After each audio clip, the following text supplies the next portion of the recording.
fazendo aqui as honras da casa, eu vou te dizer que seja bem-vindo aqui ao Deus da Música, que é um espaço onde a gente fala de música mesmo. E para falar de música, não tem jeito de falar de música sem falar de rádio, né? Eu acho que a maior parte das pessoas da minha geração construíram a sua mobília musical a partir das experiências radiofônicas, né? Que a gente tinha, né? De paradas de sucesso, Enfim, eu tenho memórias muito, muito, muito gostosas do programa do Haroldo de Andrade, por exemplo, que minha mãe ouvia todo dia, e o que ele tocava era um programa mais de notícias e de conversas, mas o que ele colocava de música era o que estava explodindo, que estava estourando. E eu sempre ficava bem informado ali, garoto ainda, pelo Haroldo de Andrade. Então vamos fazer aqui a apresentação do Mansur, deixar ele falar, né? Marcelo Castelo Branco, Aline, minha amiga. Alô, Marcelo. Então, assim, o Fernando Antônio Mansur Barbosa é um mineiro de Ponte Nova, mesma cidade de João Bosco e de Tunai, né? Ele é radialista, professor, escritor, graduado em letras, pós-graduado em marketing, mestre e doutor em comunicação. Quer dizer, a gente tem que ouvir ele falar e tem que fazer assim, né? Bom, mas é de uma das vozes mais queridas do rádio brasileiro, uma das vozes, com todo respeito, uma das vozes mais gostosas de se ouvir.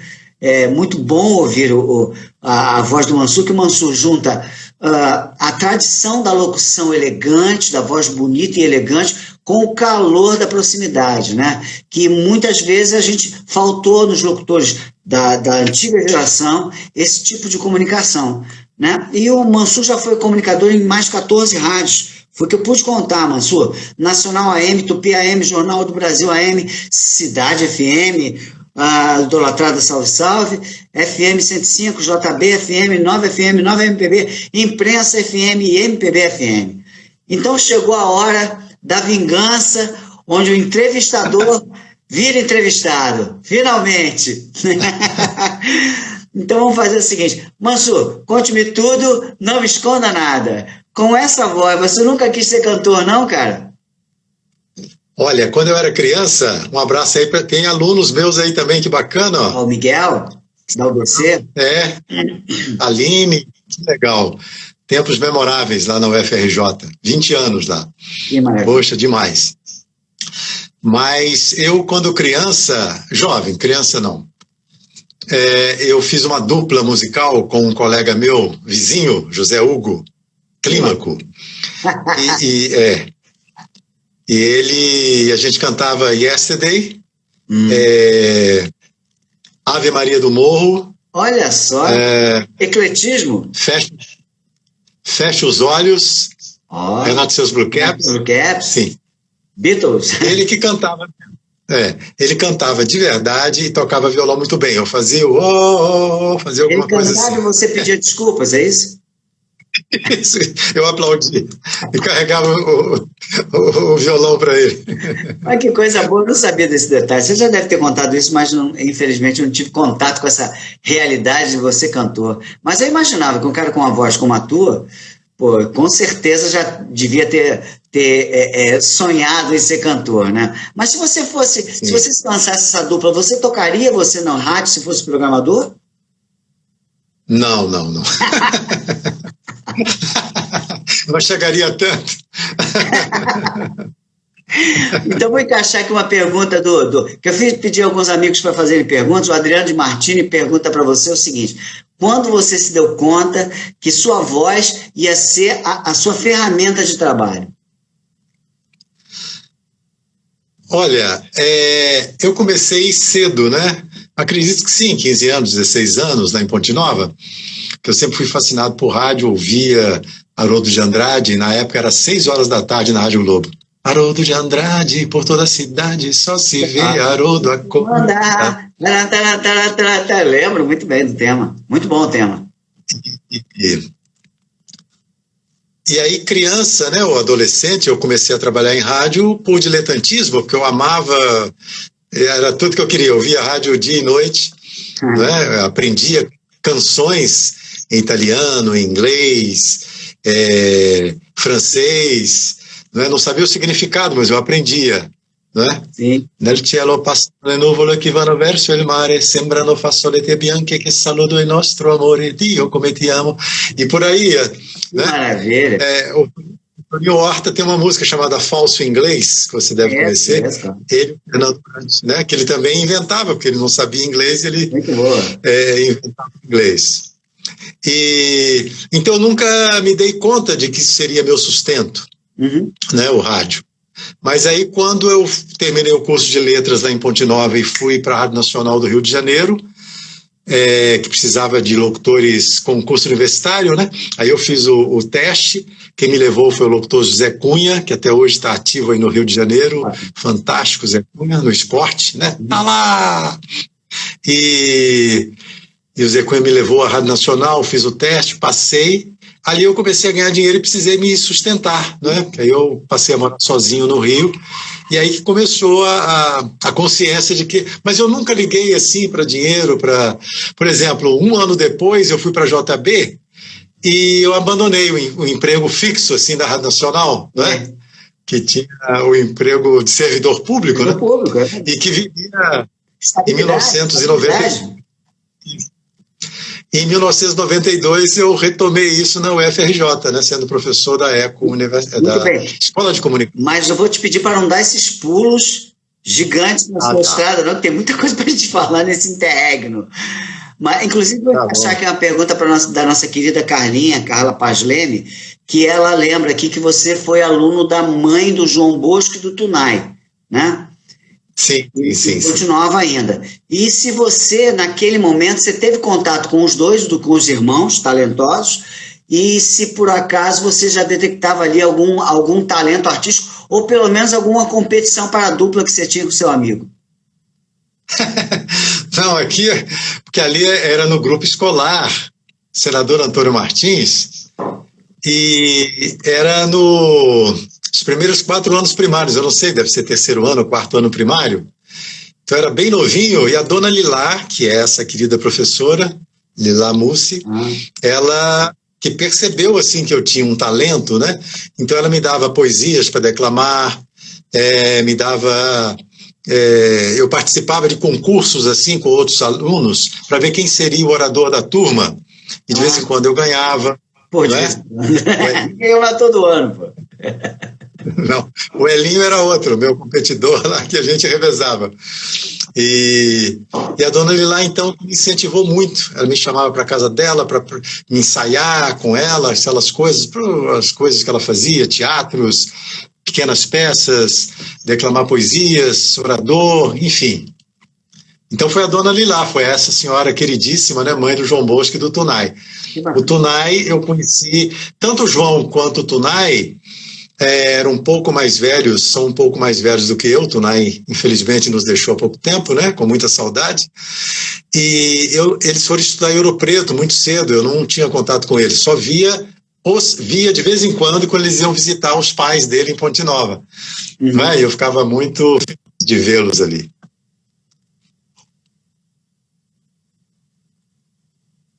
Opa. É isso. Tá me ouvindo? Mansur. Tá cortando um pouquinho, Mansur. Se deu uma frisada aqui. A internet aqui não...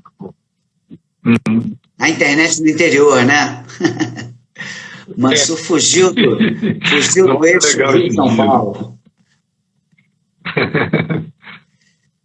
Bem, Mansur, enquanto você recupera o sinal, eu vou dizer que eu tive a felicidade de trabalhar com o Mansur na MPB-FM. Eu também nunca tinha feito rádio, eu era um ouvinte, eu sempre fui um ouvinte de rádio, desde esses tempos da Rádio Globo, onde minha mãe me encaminhou por essa trilha de sonora, né, da história da brasileira, da sociedade brasileira, que o rádio nos presenteou com ela. Eu fui ouvinte muito da Globo FM, da Tamoio e da Mundial, Show dos Bairros e Passarela, o do Valdo Viana, né? Maravilhoso, né? Músicas se clamem.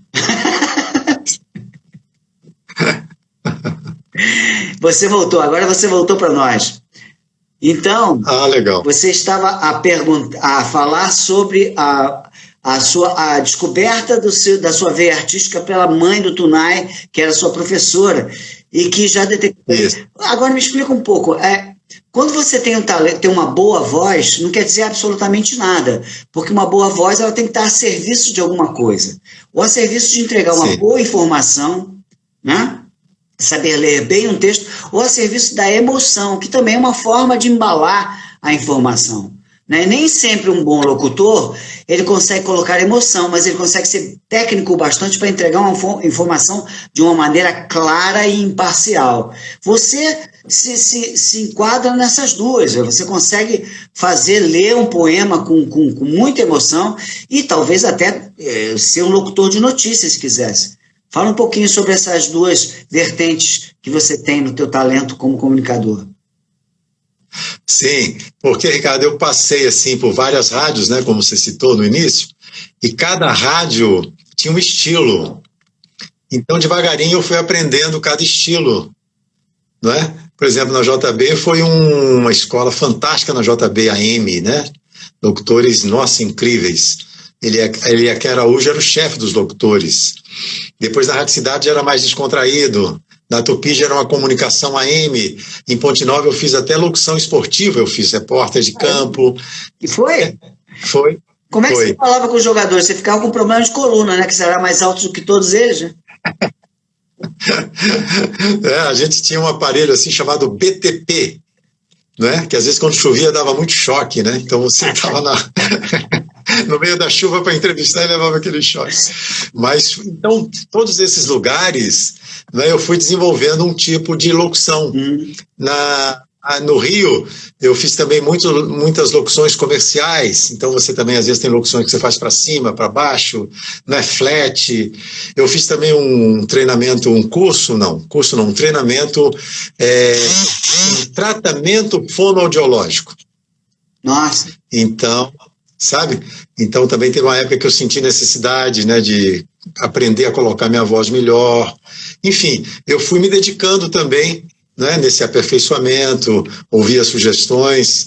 Eu acho que é por isso que eu fui ganhando essa margem, esse leque de possibilidades, né? E você em nenhum momento você sentiu gap, sentiu falta de um reconhecimento da tua imagem, uma vez que você projetava a tua imagem através da voz e as pessoas eventualmente viam uma foto sua, principalmente no tempo da Rádio Cidade, imagino, e da MPB-FM, mas você não sentia falta, não é falta do reconhecimento, aquela coisa snob de tirar onda e dar autógrafo, não é isso.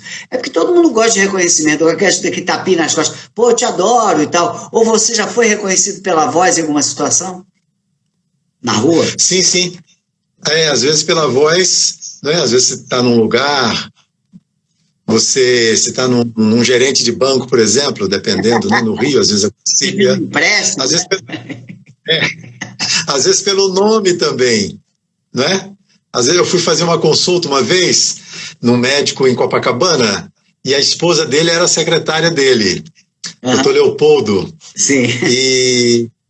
E a secretária, pelo nome, falou, puxa, você é o Mansur da rádio e tal, puxa, eu via muito a Rádio Cidade e tal, sabe? Então aconteceu muito isso. Se lembravam... Uma música para mim... E você sabe que eu apareci um pouquinho também na TV Globo há muitos anos, quando tinha o Globo de Ouro. Sim. E a produção escolhia alguns locutores para falarem de algumas músicas. Então a gente Smoking e tal, é uma parada de sucessos lá, né, o Globo de Ouro. Depois eu apresentei o Geração 80, inicialmente seria para eu aparecer. Eu esqueci o nome do produtor. Mas depois ele achou, acho melhor você ficar em off como rádio mesmo. E eu comecei a ter até hoje algumas gravações de Geração 80 aí no YouTube. De vez em quando as pessoas me mandam. E ali eu ficava, eu e um redator que ficava comigo assim, no auditório, e o Caetano ia começar a cantar. Então tinha a Queixa, por exemplo, aquela música Queixa, que tinha uma introdução de assim delicado. e ficava uns 30 segundos de introdução. E eu falava como se estivesse no rádio anunciando durante 30 segundos a música do Caetano. Então ninguém me via também. Legal. Então eu nunca senti falta assim de aparecer, não, a imagem. Eu sempre gostei muito de rádio, né? E de ficar ali daquele jeito mesmo, sem muita maquiagem, bem à vontade, né? E você, eu acho que é o meu... pelos meus cálculos, a gente já vai falar mais pela Rádio Cidade. Eu queria me deter um pouco mais na Rádio Cidade. Então não vamos. Você conhece como é que é a comunicação, né? Vamos deixar o bom para o final. Então, mas você tinha, pelos meus contos aqui, você tinha algo entre 24 e 25 anos quando você estreou em 1977 na Cidade. E ali, de certa forma, imagino ter sido um certo reconhecimento pelo teu trabalho, ou melhor, na tua potencial de comunicação informal, porque uma coisa é você ler um script, uma coisa é você ler um texto, outra coisa é você ter um espaço para improvisar, que a Rádio Cidade dava para os locutores, né? Então, digamos que você tenha chegado ao começo do seu auge em 1977, mas com 25 anos. Cara, eu comecei na indústria com 23. Assim, é muito cedo para você chegar a um auge. O que te levou até a Rádio Cidade? Sim. Eu trabalhava na JB AM, que era a Rádio Cidade, era do grupo JB. Carlos Townsend, que foi o primeiro coordenador da Rádio Cidade, foi quem idealizou, né? Ele havia chegado há uns 2 anos lá dos Estados Unidos, onde ele fez rádio lá, e ele já veio com a ideia de montar uma rádio FM, trouxe aquela ideia. Mas antes, para ele esquentando, a família, né, colocou o Townsend para produzir um programa na JB-AM de música brasileira, sábados à noite. E o Townsend me convidou para apresentar o programa. Ele redigia, não é? E me dava o texto para ler, porque ele falava melhor inglês do que português, né? Que ele ficou muitos anos lá. Então ele me dava os artistas também, ele perguntava e tal, e criou ali uma amizade, né? E eu, com ele ali, já houve um relacionamento muito bom profissional, e depois, no ano seguinte, ele convidou a gente para fazer teste, e eu fui um dos aprovados. Então eu cheguei por essa porta aí. Né? E como é que se fez aquele... Às vezes eu fico pensando nos locutores da Rádio Cidade como os super amigos, sabe? Como se fosse uma legião de heróis, porque foi o que significou. Eu, em 77, eu devia ter 18 anos, assim, pra gente, menos do que o repertório, porque o repertório, a Rádio Cidade nada mais fez, não estou querendo reduzir o papel da Rádio Cidade nunca, mas ela fez como que trouxe para dentro do dial as coisas que a gente já tinha na rua, nas casas, ouvia em casa, trocava discos com os amigos, e juntaram tudo aquilo, tudo que o jovem gostava de ouvir, numa rádio. Isso não tinha sido feito ainda, né? Mas eu acho que a grande novidade, além dessa, foi a comunicação. Para começar a história, como é que se juntou esse elenco? Você veio por essa porta, meio que de uma experiência anterior, e também fez teste. E o resto da galera, lá de Sandoval, aquela turma toda? Todo mundo fez teste, né? Eu até convidei o Cirilo Reis, não sei se você conhece, é conterrâneo também, não. E trabalha na Rádio Nacional há 40 anos. E eu convidei ele é de Ponte Nova, estava no Rio, falei, Cirilo, vem fazer teste aqui na Rádio Cidade. E ele contou isso recentemente, né, na entrevista que ele deu, e ele falou, não, moço, estou aqui na Rádio Nacional e tal, emprego fixo, aquela história. Eu não vou arriscar, não. Mas todos fizeram testes. E nós começamos, isso o Clever contou também, que tem muita coisa que eu não me lembro mais como é que as coisas foram se dando gradualmente. Mas Clever Pereira, que veio em seguida ao Townsend, né, também é um gênio do rádio, o Clever, ele contou que a rádio era parecida com a JB, a Cidade, Não tinha tanta variação assim de locução. Todo mundo lia o que estava escrito, falava descontraídamente, mas seguia um padrão. Ele disse que foi a Belo Horizonte instalar a Rádio Cidade lá. Quando ele voltou e chegou, ouviu a Rádio Cidade aqui, já era totalmente diferente. Todo mundo já brincando e a comunicação se dando. E o Sandoval, eu acho que foi o Sandoval o precursor disso. O Sandoval, ele aparentemente muito sério, mas ele é muito irreverente. E ele criou assim um estilo totalmente pessoal. Ele um dia cai um papel no chão, assim, ele pega e fala para o ouvinte: caiu um papel aqui, deixa eu pegar aqui só um minutinho. E um dia ele espirrou também, pediu, desculpa, espirrei. E ele começou a fazer essas coisas, né? Depois ele começou a cantar. Johnny Rivers canta Do You Wanna Dance? E o Sandoval cantava com ele. Inicialmente o pessoal, Sandoval, poxa, não pode e tal, mas aí os ouvintes gostavam muito e aí a direção deixou ele fazer o que quisesse. Aí abriu pra gente a possibilidade de cada um colocar no ar o seu estilo. Aí o Jacá colocou o dele, eu coloquei o meu, enfim, cada um, o Romilson e todos. Aquela batida no coração, né? Ah, é. Você está aqui, ó. E é legal que você... para ver como é que da mesma forma que um livro, quando a gente passa do gibi para o livro e começa a desenvolver a imaginação quando você está no livro, porque você começa a botar cara nos personagens, de acordo com a descrição dos autores, o rádio também é cinema, né? Porque quando você fala, você está aqui, ó, o cara ouve o vazamento disso e você está aqui, ele já entendeu e viu a cena, né? Sim. Bacana esse poder transcendente de comunicação, né? De trazer imagem. E com o tempo, essas passagens de horário, quando chegava um e conversava com o outro, começou a virar atração, né, cara? Tu ficava esperando. E daqui a pouco vai ter a passagem do locutor tal, do Eladio lá pro Mansur, vamos ver o que eles vão falar. E vocês sempre falavam alguma coisa engraçada. Sim, sim. E era um momento assim de desrepressão, não é? Lenta, gradual e segura. Como é que era o nome? Abertura lenta e gradual. É isso mesmo. Segura, acho que a primeira palavra ainda não é. Mas era isso. Então começava a se abrir um pouco a comunicação, né? E a gente vai. Então foi tudo isso acontecendo gradualmente. Né? Distensão, lenta, gradual e segura. Pois é. E o JB era um jornal muito político. E a gente está falando de 77, a gente já tem ali, né, final dos anos de chumbo e tal. A Constituinte só viria 11 anos depois, né? O Brasil estava em posição ali. E de certa forma, a Rádio Cidade era um tanto libertária, né? Porque era porta-voz tanto da música pop internacional, com tudo que ela vinha de revolução de costumes e com o próprio conteúdo da MPB da época, que era muito pautada pela crítica ao regime. Como a Rádio Cidade ela pegou um momento anterior ao que a gente chama de B-Rock, né, o B-Rock brasileiro, ainda pegava bastante os grandes discos ainda que aconteceram também na década de 80, mas os grandes de Chico, Gil, estava acontecendo ali exatamente, e sempre encontrava-se um espaço de tocar a MPB de alguma forma na rádio. Isso era bom, isso era bem positivo.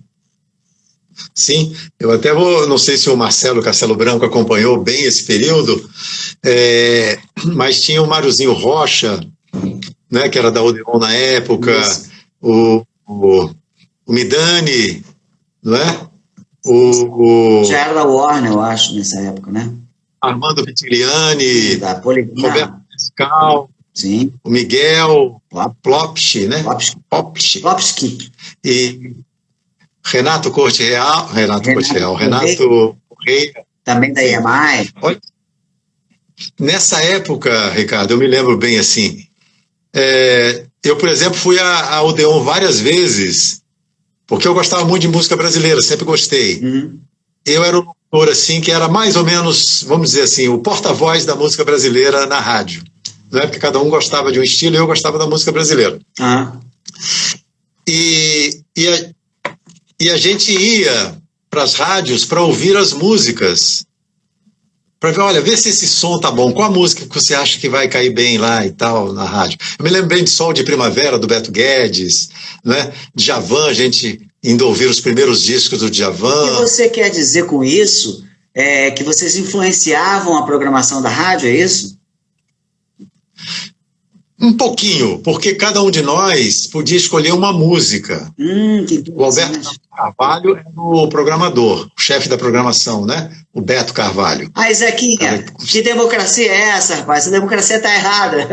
Viva o programador. E a gente podia escolher uma música do nosso gosto, mas que não fugisse também ao estilo da rádio. Conceito, claro. Sabe? Então eu escolhi algumas músicas. E o diretor da rádio é que era, em primeiro lugar, convidado para ouvir as músicas nas gravadoras. Né? Mas eu, gostar de música brasileira, de vez em quando eu ia também com eles, ou sozinho. Então eu ouvia, às vezes eu ia com o meu gravador gravar entrevista com esses artistas.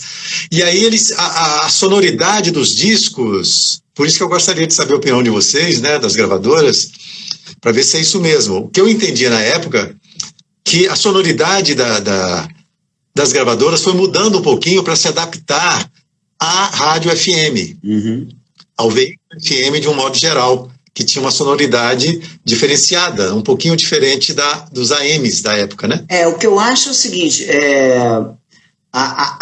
os meios de comunicação sempre retroinfluenciavam um ao outro, né? Sempre, o tempo todo. Então é claro que quando você tinha uma rádio representativa em termos da produção fonográfica da época, como era a Rádio Cidade, ou seja, era uma vitrine quase tão poderosa quanto a televisão, né? Quando você tinha isso, era muito mais esperto que você não fizesse uma introdução de 16 compassos. Você tinha que fazer uma produção menor. Você pensava, com certeza os produtores pensavam nisso. Se tinha uma música gigante, vamos fazer um radio edit, vamos fazer uma edição para rádio. Vamos tirar aqueles solos gigantes, porque aqueles solos gigantes pode fazer cair a audiência e os caras não vão programar a música. Eu acho que com certeza, não digo na estética, ou seja, no som, eu digo mais na forma. Não no conteúdo. No conteúdo eu acho que estava errado. Se pensasse assim, estava errado. O produtor que pensasse no conteúdo para a rádio estava errado. Ele tinha que pensar na forma, no tamanho e nos nuances. Eu acho que isso acontecia com certeza. Por exemplo, você sabe que o Roupa Nova começou nessa época, né? Sim. Tocando a música de Natal da Rádio Cidade, né? Estou aqui para dizer, né, que o Natal chegou. Eles fizeram a base lá que o Mariozinho convidou, né, e aí virou Roupa Nova e deslanchou, né? Fez muitos shows com a Rádio Cidade. O nome surgiu o Roupa Nova, que tem engraçado essa beça, né? Roupa Nova que tem uma pecha injusta de artista brega, né? Que eu não acho. Eu acho que eles são populares, sim, sem dúvida. Agora, brega eu acho que é outra coisa que eu respeito também, mas não é ele, Roupa Nova. Eles têm o nome de uma música de Milton Nascimento e Fernando Brant, que é Roupa Nova, que eles gravaram no primeiro disco deles. E por isso eles se autodenominaram Roupa Nova, que é um nome muito bom que ficou até hoje, né? Então, que o Marzinho produziu. O Marzinho é meio que o mentor, o guru do Roupa Nova, sempre foi, né? E é verdade, eles começaram nessa efervescência, tanto é que eles se confundem com a geração 80, o B-Rock, eles não estão ali não, eles são antes um pouco. Eles são ali o elo, eles quase fazem parte do elo perdido do rock, que é Vimana, Casa Encantada, todos aquelas bandas que eram pré-geração 80, eles estão flutuando, flanando ali entre isso tudo. Mas principalmente do baile. E acompanhavam todo mundo, né? Tocavam com Milton Nascimento, Gal Costa, Rita Lee, e um monte de gente, né? Rita Lee. Com certeza. Exato. Agora, fala uma coisa, Mansur, como é que era quando você tinha que apresentar uma música ou uma música ou um artista que você realmente não admirava? Eu sempre fico em dúvida. Eu acho que eu não conseguiria ser um mestre de apresentação, um MC, né? Um mestre de cerimônia de uma coisa que eu acho que não tem cerimônia. Como é que você lidava com isso? Ou isso era uma coisa que você tirava de letra? Eu acho que o meu estilo sempre foi de apresentar sempre de um lado positivo de qualquer coisa, do artista, né? Minha entrevista nunca teve nada de crítica, era mais de de apresentação do melhor que tinha ali o cantor ou a cantora ou o grupo, né? E agora, quando eu gostava mesmo, eu pedia o Beto para tocar. Por exemplo, Oswaldo Montenegro, Léo e Bia. Eu que falei, eu não posso ter certeza de nada disso que eu estou te falando, porque tem muito tempo, né? Mas eu falar, Beto, vamos tocar isso aqui e tal, Boca Livre, Toada, né? Sempre fui amigo do João Mário Linhares, né? O produtor, claro. Na época era produtor do Boca Livre. Eu ia a todos os shows, Céu da Boca, eu ia a todos os shows do Boca Livre, né? Em colégios, faculdades, teatros, né? E falei com o Beto, olha, Beto, isso aqui, essa música aí, eu comecei a tocar lá. Eu escolhi algumas músicas, né? E agora, eu não me lembro de nenhuma música, nenhum artista que eu não tenha gostado, não. Acho que tudo que tocava eu gostava.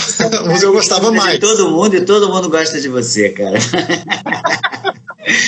Mas me fala uma coisa assim, então você sente falta, eu já vou chegar na MPB-FM, vou pegar essa ponte, esse elo aí que você falou do seu coração ligado mais à música popular brasileira, mas você não sente falta do contato, não sentiu falta do contato com a música internacional em nenhum momento? Porque você teve uma hora que você virou a voz da MPB. Sim, sim. Eu acho que tudo teve seu tempo. Por exemplo, lá em Ponte Nova, era os anos 70, 60, eu fiquei lá até 72, em Ponte Nova. Comecei em rádio, acho que 69, fui para Belo Horizonte, depois voltei, fiquei até 72. E eu tinha um programa chamado Hot People, olha só, Hot People. E vem cá, você falava rock, não falava rock people? Como é que você falava? Não, era hot de quente. Hot. Ah, desculpa. Se fosse com R, você fala.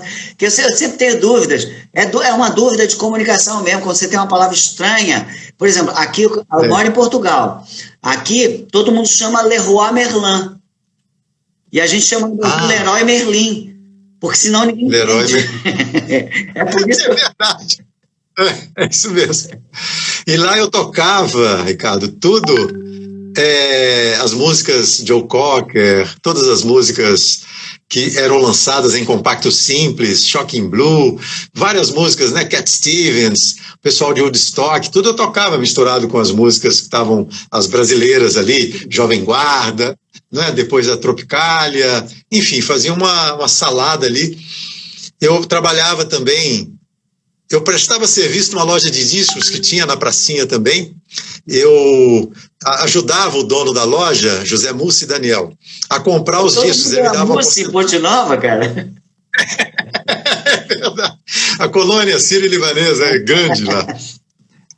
A minha Mansur também veio de lá, veio da Síria, né? E outros vieram do Líbano. E a gente se encontrou em Minas. Eu ajudava e ele me dava uma porcentagem, assim, sabe? Legal. 20% por dia e tal. Eu comprava discos brasileiros. Vinha o vendedor de discos, passava, né? Das gravadoras, com os catálogos. E eu ajudava a moça a escolher as músicas. Depois chegavam aquelas caixas de LPs, de compactos, e eu arrumava na vitrine para ele, colocava títulos. O salário acabava sendo em disco, né? Eu ganhava uma mixaria, mas eu adorava aquele trabalho. Eu ia nas horas vagas. Adorava. Então é isso. Então eu não sentia falta.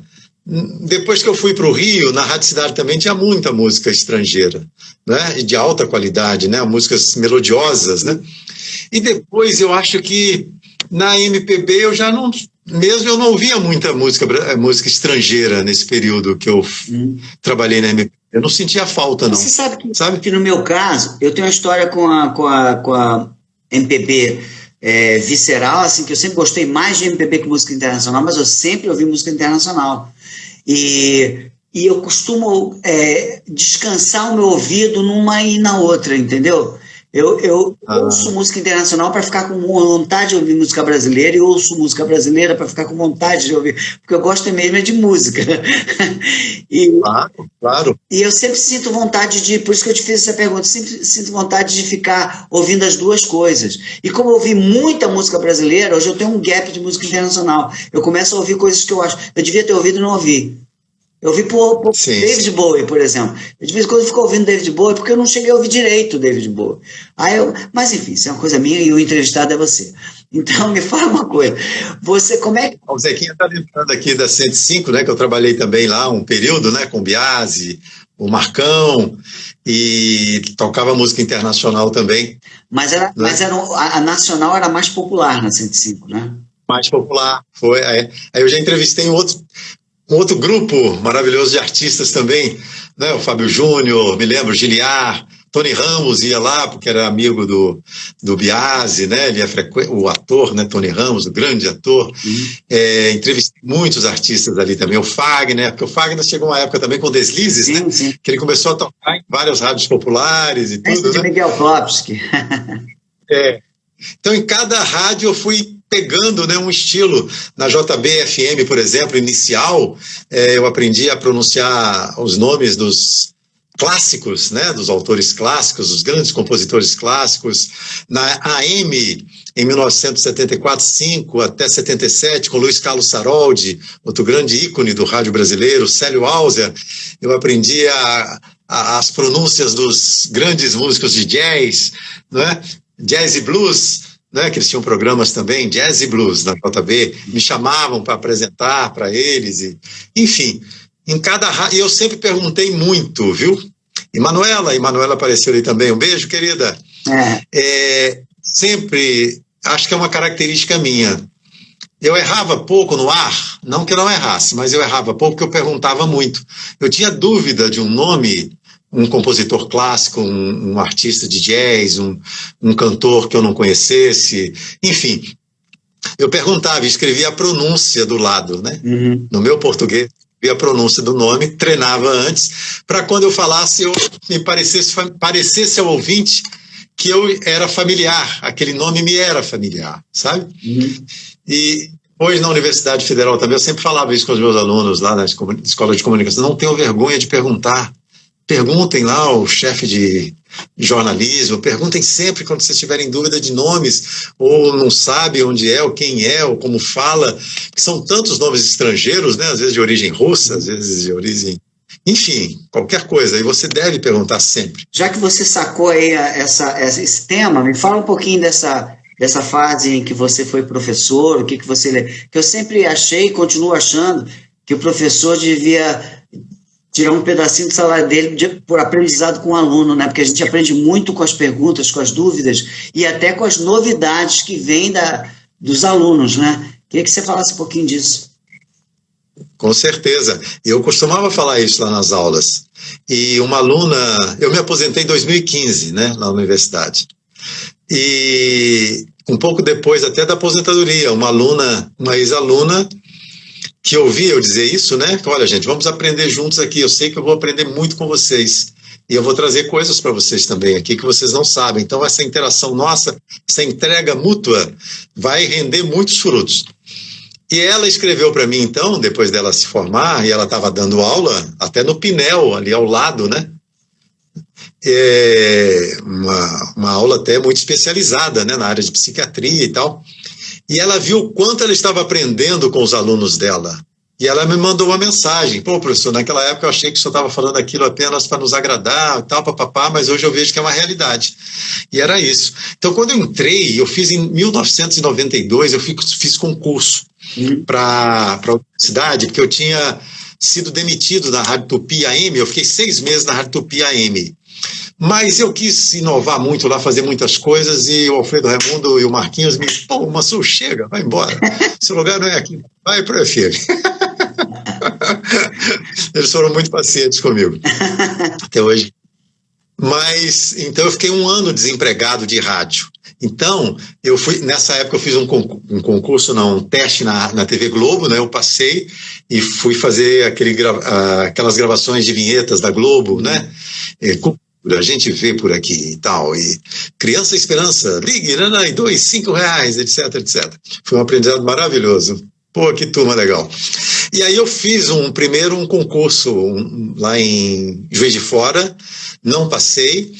Depois uma amiga me falou, Odete Rangel, olha, Fernando, está tendo concurso novamente para professor na UFRJ, na Escola de Comunicação. Eu fui, aí eu passei.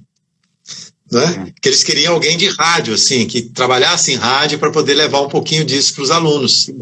E foi esse o diferencial, né? Eu já tinha lançado também um livro sobre rádio, né, no Sucesso da Cidade. Sim. E aí eu comecei a dar aula, mas sem experiência, que lá em Ponte Nova eu dei aula de inglês para o ginásio.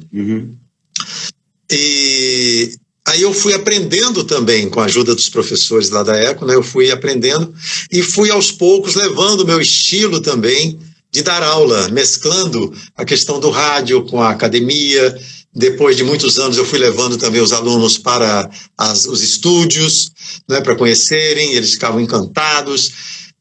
Depois também eu fui levando artistas e jornalistas para se apresentarem para os meus alunos e serem entrevistados por eles. Isso também foi muito legal, né?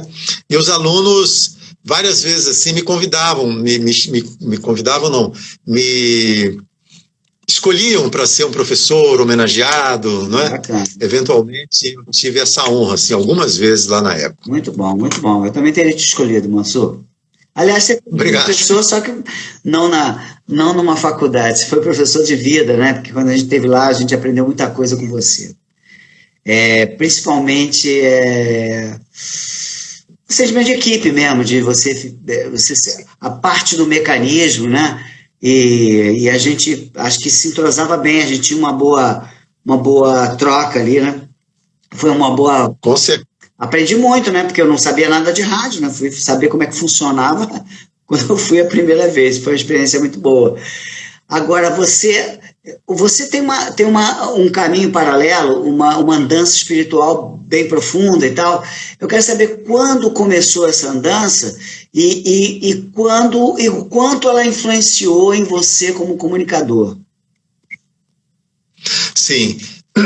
Olha, começou em Ponte Nova, que eu fui coroinha, né? Eu falei na igreja também, eu li a epístola, foi aí o meu início também. Porque aí o gerente da rádio assistia a missa, que eu comentava, e me convidou para um teste, né? O Arlindo Abreu é o nome, né, do gerente da rádio. Hoje não trabalha mais em rádio. Depois, no Rio, aí eu já comecei a conhecer outras vertentes espirituais, né, que não, além do cristianismo, né? Aí comecei a frequentar outros lugares. O Alberto Carlos de Carvalho me levou num centro espiritualista muito interessante lá no Rio, chamado Mensageiros de Hélion, que não existe mais. Era na subida ali da estrada Grajaú-Jacarepaguá. E ali eu frequentei, conheci a mentora, gostava muito de mim, né, Adélia Gregory. Ali eu comecei a ler os livros que ela me apresentava. Ele, o irmão dela, e até que um dia essa senhora falou assim: Fernando, vai numa taróloga que eu conheço, que eu acho que você precisa de ir lá. Aí eu fui, e essa senhora disse que eu iria conhecer, ia fazer parte brevemente de uma escola internacional espiritualista de âmbito mundial, que veio a ser a Sociedade Teosófica. E a Adélia, ela própria me presenteou, quis me presentear, falou: Fernando, eu tenho esses livros aqui, A Doutrina Secreta de Helena Blavatsky, em espanhol. Você quer? Eu falei assim: olha, eu não entendo nada disso, mas eu te agradeço demais. Muito bom. Eu não sabia nada.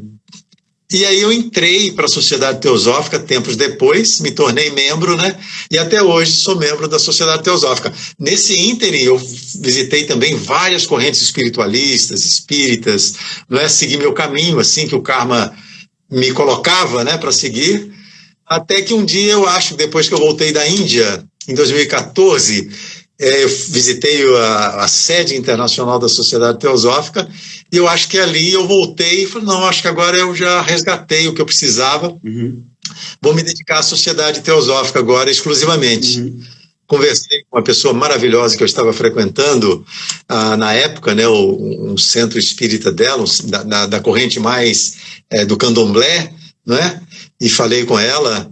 E ela disse: não, Mansur, poxa, você segue o seu caminho, é isso mesmo. E ela também era uma pessoa que gostava muito da cultura indiana, muito aberta, sabe? Uma espiritualidade muito leve, e que eu precisava encontrá-la para poder entender a minha. E aí eu falei com ela, e ela falou: não, vai em frente, está tudo certo. E aí eu segui minha intuição. O que me deixa mais intrigado é o que isso, a partir do momento, já que você começou como coroinha, então eu estou entendendo que essa coisa espiritual sempre esteve presente na tua comunicação, não é verdade? Sempre, é verdade. E como isso me influenciou, que você me perguntou, né? Uhum. Teve uma época que aí eu fui adquirindo um pouquinho, antes, quando eu cheguei no Rio, eu não tinha, né, não tinha nenhum vínculo assim, mais forte. Eu estava gravando tudo, tanto faz bebidas, eu gravei cervejas, Hollywood, eu fiz, né? Hollywood, sucesso! Né? Depois de um certo tempo, eu falei, não posso gravar mais isso. O cigarro já foi proibido há muitos anos, né? Que foi proibido comercial. Isso. Mas de bebida, eu me lembro que uma vez me convidaram para gravar bebida novamente. Eu falei, não, isso aí eu não posso gravar mais, porque não é algo que eu queira anunciar. Então eu passei a escolher, né?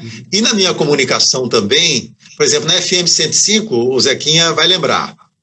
Bruno Felga, grande abraço, meu querido. Entrou agora, o Bruno foi baterista do Tunai, meu querido conterrâneo também lá de Ponte Nova. Continua fazendo um trabalho bonito por lá. Bom, mas aí o Zequinha se lembra, o Biasi falou assim, Mansur, você vai começar o Bom Dia Alegria, era o nome do meu programa, Bom Dia Alegria, 8 horas da manhã, com uma mensagem de otimismo. E aí eu comecei a escrever mensagens 1 minuto, não é? Sempre de otimismo, que terminava, bom dia, alegria, e aí começava o programa. E aí essas mensagens minhas viraram 2 livros, Bom Dia Alegria 1 e 2. Isso. Quando eu fui para MPB, não era MPB ainda, era Nova Brasil, alguma coisa assim, eu não era locutor, que me chamaram em 1999 para ser a voz padrão dessa nova rádio que o Dia ia lançar. Eu fui lá para ser voz padrão da rádio, gravar só as vinhetas, chamadas, etc. E o Paulinho Altunian falou, Mansur, faz aquelas mensagens aí que você fazia na 105 e eu coloco aqui no meu programa. Então, todo dia eu gravava a minha mensagem, o Paulinho Altunian colocava no programa dele, que depois virou livro também, Escrita Divina, não, como é que é? Alegria no Ar, Mensagens de Otimismo pelas Ondas do Rádio, outro livro. A gente tem que... sempre foi assim. Falando só para esgotar os livros aqui no ar, O Sucesso da Cidade, em 84, O Sucesso Continua, em 85, Canções de Acordar, em 86, Bom Dia Alegria, 87 e 89, e o último, A Caixa Mágica, História de Vida pelas Ondas do Rádio, 2017. São esses os livros que você sempre com isso, engraçado, né? Sempre com o coroinha e o comunicador juntos. Sempre, exatamente, sempre. E teve um também, há 2 anos, foi editado pela Editora Teosófica, chamado O Catador de Histórias. A teosofia é a chave, o catador de histórias, que é o meu modo de escrever, né? Às vezes eu leio uma frase, às vezes leio um artigo, às vezes ouço alguém falar, um comentário, uma palestra, e aquilo me bate uma ideia, e eu escrevo. Hoje, porque eu também, Ricardo, eu tenho uma coluna no jornal O Dia do Rio de Janeiro, já tem alguns anos, uma coluna dominical, que chama Alegria no Ar. Isso, já vi aqui. Onde eu publico esses artigos que depois viram livros também, sabe? E você vê que a alegria também está sempre me acompanhando aí no título, né? Pô, muito bem. A gente, na verdade, você deu banho de alegria ao longo da tua carreira nos ouvidos de todos nós. A gente agradece muito por isso, Mansur. E eu vou fazer aquela coisa que você fazia o tempo todo, quando você olhava para o relógio e falava assim, só tenho 10 minutos. Eu tenho que perguntar o resto. Então... O Bruno está mandando um abraço para você, ó. O Bruno Felga. Estou adorando os posts, stories e lives do Deus para me indicar. Obrigado, Bruno. Poxa, obrigado, bacana. É porque tem conteúdo, eu vou usar aqui você para me divulgar a mim não, um pouco das minhas ideias. Existe Deus a Música também, onde eu faço alguns filmezinhos sobre temas, e já falei sobre algumas coisas, e quem curtir pode procurar aqui no Instagram ou no YouTube. Então, dito isso, comercial, que não é de bebida nem de cigarro, então nós vamos falar o seguinte, as pessoas não sabem, a sua voz esteve aqui por Lisboa, na Rádio Marginal FM. Você tem noção da repercussão desse teu trabalho aqui em Portugal? Não tenho nenhuma noção. Foi a dona a nossa querida Ariane Carvalho. Ariane convidou para eu apresentar fazer as entrevistas, né, com os artistas brasileiros que eram apresentadas nessa rádio. Eu estive em Portugal, né, eu e minha esposa Josi, há 2 anos, um ano ou 2, passa tão rápido, sabe? Nós nos encontramos lá, claro. Tivemos o prazer de nos encontrar, aquele café maravilhoso. E eu visitei a Rádio Marginal lá, fui ver e tal, o pessoal gostava muito lá dessa produção que era feita. Né? As pessoas gostam da música brasileira, mas assim, eles não conhecem Dorival Caymmi, mas conhecem o tema da Gabriela, foi abertura de novela. Quer dizer, eles não se aprofundam muito na música. Eu digo o público, sim, claro, não estou falando dos críticos de música, das pessoas, dos artistas, estou falando do público em geral. Então, assim, até chegar na voz do locutor, demora muito, até porque aqui, eles ainda, metade da população acha ótimo ouvir brasileiro, como eles falam, né? Eles falam que a gente fala brasileiro. Adoram, sim, ouvir brasileiro, e outra metade não gosta de ouvir brasileiro. Então, por mais que seja essa voz doce, quente, cheia de alegria, pode ser que tivesse algum tipo de rejeição, nunca se sabe. Claro, lógico. Mas, enfim, mas por que você acabou chegando? Bom, você contou que você veio como voz padrão de um projeto de uma rádio da UDIA, e como essa rádio se tornou MPB-FM, como você veio conquistar um lugar de destaque mesmo, que você acabou sendo, eu diria, nem a voz da MPB-FM, a voz da MPB. Todo mundo queria ser entrevistado por você, todo mundo queria falar contigo, todo mundo abriu um sorriso grande quando via que era o Mansur que ia entrevistar. Como é que você chegou a esse status dentro da rádio? Quem me convidou foi o Júlio Biar para apresentar o Palco MPB. A rádio ainda funcionava no dia, ali na Rua Riachuelo, né, no prédio do jornal. Eu fazia essas gravações. Aí o Júlio Biar, né, que era o diretor, era o coordenador artístico da época, me convidou para ser o apresentador do palco. E eu falei, puxa, que legal. Aí começou ali. Aí devagarinho, né? O Mário Reis também, que eu agradeço muito o Mário. O Mário sempre valorizou muito o meu trabalho. Ele me chamou assim, Fernando, você foi demitido da JB? Porque eu estava de férias na JB quando eu recebi esse convite para ir para o dia lá, para a nova MPB, né? E aí falaram, você vai ser demitido. Um colega meu da JB falou, quando você voltar, você vai ser demitido, porque você veio para cá e tal. Mas eu já tinha muitos anos lá na JB, eu queria mudar um pouquinho, né? Eu trabalhava de 6 da manhã às 9 da manhã, tinha que sair correndo para ir para a faculdade, né? Fiquei uns 8 anos assim, eu dava aula às 9h20, então era Corre. Nossa, corre. Então eu achei ótimo mudar assim de ares, né? A JB sempre foi minha casa, assim, queridíssima, né? Porque eu fiquei muitos e muitos anos lá de intermitentes, né? Então foi assim. Aí o Mário falou, Mansur, a gente quer você participar um pouquinho mais aqui e tal. Você foi demitido agora, vamos aumentar um pouquinho seu salário, porque você perdeu lá a JB e tal. E o Mário veio a me convidar, depois que a MPB foi vendida, né? Para dar para o rádio, para a JB.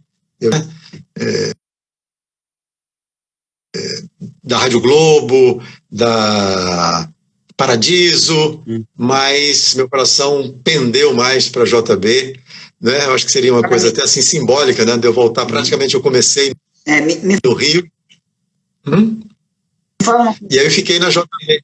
E quando a MPB terminou, eu acho assim, da mesma forma que a Nacional FM, a grande Nacional FM, que é, de certa forma, mãe do conceito de uma rádio que só toca música brasileira, Esse conceito não foi criado pela MPB-FM, esse conceito foi criado pela Nacional FM, que, na verdade, colocava todos os artistas da MPB que eram contra o regime, de dentro da barriga do ditador, né?